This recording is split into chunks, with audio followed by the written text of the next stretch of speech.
Et si je vous disais que cette histoire commençait un jour comme un autre dans une famille normale au Japon? Bon, pas tout à fait normale, car chaque famille connaît son drame. Celui-ci est celui de la perte d'un enfant, d'un frère, celle de Atsushi Miyamoto, le frère d'Aki Miyamoto, disparu mystérieusement il y a 2 ans, et dont l'apparition tout aussi mystérieuse d'une jeune fille va bouleverser totalement, mais alors totalement, la vie de Aki et ses amis. Aujourd'hui, je vous présente Ikanjima, l'île aux vampires.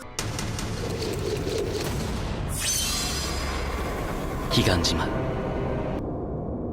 Petit disclaimer avant de commencer cette vidéo, tout simplement pour vous dire que je vais légèrement spoiler un peu le manga, tout simplement pour vous parler des points forts et des points faibles qu'il y a sur l'œuvre, et pour vous dire aussi que cette vidéo aura peut-être un petit peu de retard, tout simplement car il y a un événement qui arrive fin de cette semaine sur Bruxelles, et ça va peut-être perturber un peu le déroulement de cette vidéo. Mais vous inquiétez pas, j'en parle un peu plus à la fin de la vidéo, donc sur ce, on y retourne. Aki Miyamoto est un jeune étudiant rêvant de devenir romancier, car depuis très jeune, il a une imagination débordante comme des hallucinations très réalistes, ce qui le tourmente assez souvent pour ne rien arranger. Mais ses amis sont là pour le faire garder pied. Vous avez Ken, un mec qui sait ce qu'il veut avec un caractère très rude mais pourtant très attaché à son groupe d'amis. Kato, un mec très chill qui ne se soucie de rien et très relatif envers les filles qu'il croise, c'est d'ailleurs chez lui que le groupe d'amis se retrouve et font la fête. Yuki, une amie d'enfance d'Aki et aussi son amoureuse secrète car celle-ci est en couple avec Ken. Nishiyama et Pong sont 2 autres amis d'Aki qui font partie du groupe. Nishiyama a un look très étudiant modèle et se charge assez souvent de calmer les ardeurs de Ken. Quant à Pong, c'est le timide du groupe qu'ils doivent souvent protéger, pour précision son frère est un flic. Un soir après que le groupe d'Aki ait fait la fête chez Kato,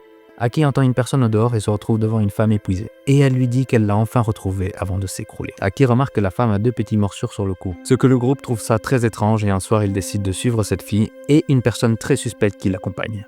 Et c'est ce soir-là, que l'horreur rentrera dans la vie d'Aki et ses amis et qu'ils ne les quitteront plus jamais. Ils découvriront que les vampires existent bel et bien et en fait cette fille est une mandataire de vampires qui sont installés sur une île.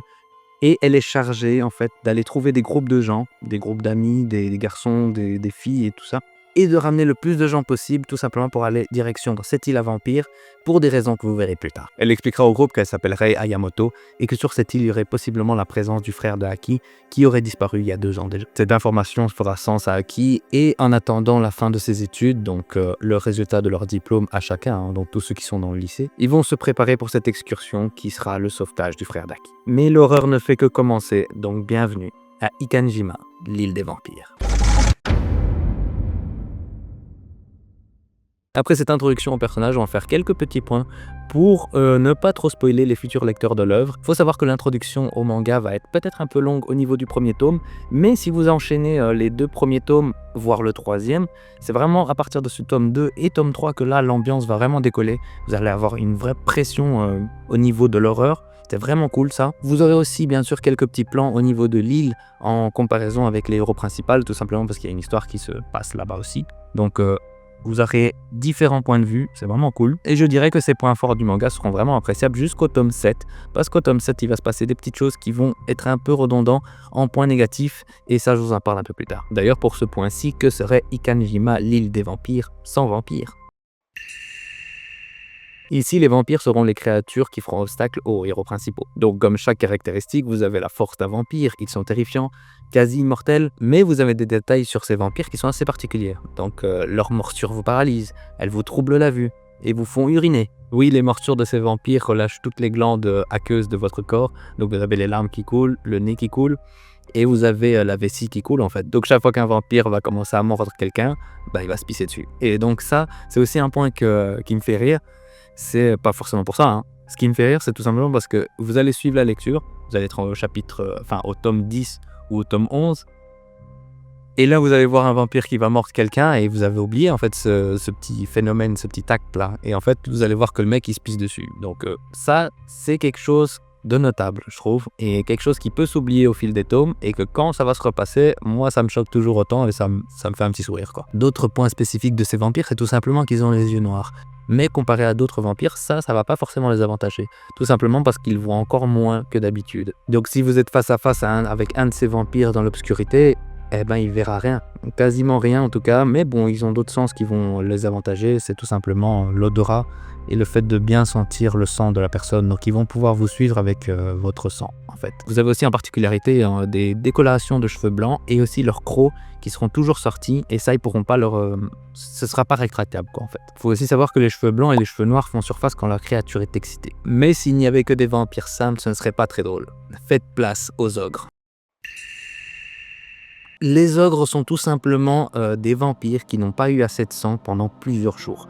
Donc en fait, ce qui se passe, c'est qu'ils vont commencer à perdre la raison et ils vont commencer à se transformer et passer à une autre étape de leur maladie. J'ai dit maladie? Oui, car les vampires que vous pouvez voir dans ce manga sont tout simplement des êtres humains contaminés par la maladie du vampirisme. La morsure d'un vampire ne contamine pas l'autre, mais si le sang de la victime et celui d'un vampire se mélangent, alors là oui, la maladie rentre en action et tue l'autre pour le faire revenir en tant que vampire. Autre particularité, c'est que les vampires mangent et boivent des aliments normaux comme n'importe quel être humain. Et en fait, ce qui se passe, c'est qu'ils ont besoin du sang des êtres humains, tout simplement pour contenir le vampirisme en fait, et pour pas passer à l'état des ogres. Les ogres perdent toute la raison et s'arrachent le visage, et se retrouvent transformés en étape évoluée du simple vampire. Ils ont une apparence horrible et une force encore plus développée. Si celui-ci continue d'évoluer, il se transformera en démon et sera encore plus monstrueux. Un autre point négatif, c'est qu'il y a tout simplement une petite chance que l'évolution se passe très mal et en fait ce qui se passe, c'est que l'ogre se transforme en défunt. Le défunt est une créature difforme à plusieurs têtes qui poussent l'une sur l'autre. Ils ont des sécrétions qui sortent de chaque orifice et ça pue énormément. Ils sont très lents et rejetés par les autres vampires car ils ne servent à rien et ne font que pleurer car ils sont damnés. Ils sont condamnés à errer sur l'île dans des endroits reculés et pleurent pour attirer d'autres défunts qui peuvent vite vous submerger. Je vais pas plus vous parler du bestiaire tout simplement pour que vous voyez les autres créatures qui peuvent encore peupler l'île. En parlant de l'île, j'aimerais revenir sur un point qui est assez positif je trouve. C'est un mini spoil, donc vraiment si vous voulez pas être spoilé, avancez de 10 secondes, faites une avance rapide de 10 secondes. C'est tout simplement qu'au fil du temps, l'île va se modifier. Donc l'histoire va se passer sur plusieurs saisons, donc le temps va défiler en fait. Donc en fonction de ça, vous allez voir différents paysages sur cette île, vous allez voir d'anciens villages, d'anciens temples. Oui, parce que comme je vous rappelle, avant c'était des humains, donc il y avait vraiment des gens qui vivaient là. D'ailleurs, Rei, elle vivait là en fait, avant que tout ce désastre se produise. Vous avez des bunkers, vous avez des mines, vous avez la côte, et vous avez aussi certaines choses qui se passent un peu plus en dehors de l'eau, mais vous verrez ça dans le manga. Pour en revenir à l'histoire, je dirais que l'œuvre a ses points forts et ses faiblesses, comme toute autre œuvre d'ailleurs, bien sûr. Personnellement, ce que j'adore dans cette œuvre, c'est aussi c'est très fin. Il y a des traits fins dans chaque dessin et ça fait un côté très rétro, j'aime bien. Il y a aussi une petite particularité que j'aime vraiment bien en fait quand je lis le manga, c'est tout simplement quand l'auteur veut nous montrer qu'on retourne dans l'histoire, dans un souvenir ou des moments qui se sont passés il y a quelque temps. En fait, ce qui se passe, c'est qu'il va contourer la case avec du noir. Et en fait, directement, quand vous allez lire, vous allez voir en fait que c'est un souvenir. Et libre à vous de passer cette case ou de vous remémorer ce que vous avez oublié tout simplement. Donc ça, c'est vraiment un petit point que j'aime bien. Vous avez bien sûr son contenu et son ambiance un peu horrifique et très gore. Vous avez ce sentiment d'angoisse et de pression mortelle qui peut être à n'importe quel détour d'une habitation en fait, ou d'un village vampire. Et pour moi, ça fait bien entendu partie des points forts de l'œuvre. Vous savez très bien que j'aime vraiment les œuvres horrifiques en fait, j'aime bien ça, je sais pas pourquoi, je suis peut-être un détraqué. Et bien entendu, c'est un manga pour public averti. Vous trouverez sûrement des points qui vous plairont et d'autres non. Bien sûr, chacun a ses goûts. Les points négatifs sont un peu plus notables, surtout pour une œuvre qui a décidé de s'étaler sur 32 tomes. D'ailleurs, en parlant de ça, vers la fin de l'histoire, les tomes sont généralement des tomes doubles. Donc je sais pas si c'est la maison d'édition qui a décidé de faire ça. Mais en tout cas, il faut noter que ces tomes-là sont assez chers à trouver. Donc comme d'habitude, chaque fois qu'une œuvre me plaît, franchement, pour trouver une complète, il faut débourser énormément, quoi. Un des points noirs, comme je vous disais avant, c'est tout simplement à partir du tome 7, vous allez remarquer qu'il y a une vraie longueur pour certaines scènes. Donc en fait, ce qui se passe, c'est qu'il va se passer une scène, et en fait, ils vont essayer de tirer ça jusqu'à quasiment 2 tomes entiers. Pour une résolution qui était évitable directement en fait. Donc c'est assez long, je trouve, pour rien. Et vous allez aussi remarquer en lisant l'œuvre que ces événements à rallonge là, ils sont souvent provoqués par la même personne. Et ça, franchement, ça en découle du caractère d'Aki. Donc ce mec-là est atteint du syndrome du sauveur, et là, ça commence à faire chier. Parce que je comprends que ce mec-là est sorti d'une vie monotone et banale, donc c'est un mec complètement lambda en fait. Et il lui arrive des situations super graves, mais dis-toi dans la tête que tu dois sauver des vies, que tu dois te sauver toi-même dans une île infestée de vampires. Et le mec, il fait du sentimental. Donc là, personnellement, ça passe pas avec moi, parce que je peux comprendre la situation, comme je l'ai dit, mais il faut faire quelque chose, quoi. Faut s'activer, il faut bouger, et au final, pour des résultats, comme je l'ai dit, qui sont les mêmes.